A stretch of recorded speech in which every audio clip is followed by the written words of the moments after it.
မိသားစုကပညာရေးရဲ့ပထမဆုံးကျောင်းမှာစာအုပ်မဖွင့်ခင်ကျောင်းမဝင်ခင်လူဖြစ်အောင်တင်ပေးတဲ့နေရာကမိသားစုပါမိသားစုဆိုတာနေရာတစ်ခုမဟုတ်ဘူးကလေးတယောက်ရဲ့ဘဝကိုစတင်ပုံဖော်ပေးတဲ့ပထမဆုံးကျောင်းပါအဖေအမေတို့ကစာမရေးခိုင်းခင်လူဖြစ်အောင်တင်ပေးကြတယ်လေးစားတတ်ဖို့စ조사တတ်ဖို့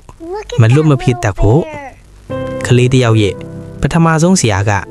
မိဘတွေပါအောင်မြင်မှုထက်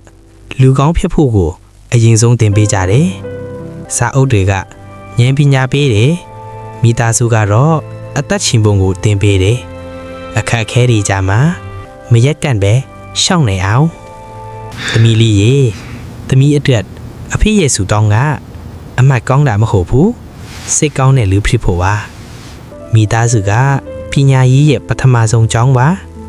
ဒီကျောင်းကသင်ခန်းစာတွေကိုဘဝတစ်ချက်အသုံးချနိုင်ဖို့ပါမိသားစုကပညာရေးရဲ့ပထမဆုံးကျောင်းပါစာအုပ်မဖွင့်ခင်ဘဝကိုသင်ပေးတဲ့နေရာမိသားစုကစာမသင်ခင်ဘဝကိုသင်ပေးတယ်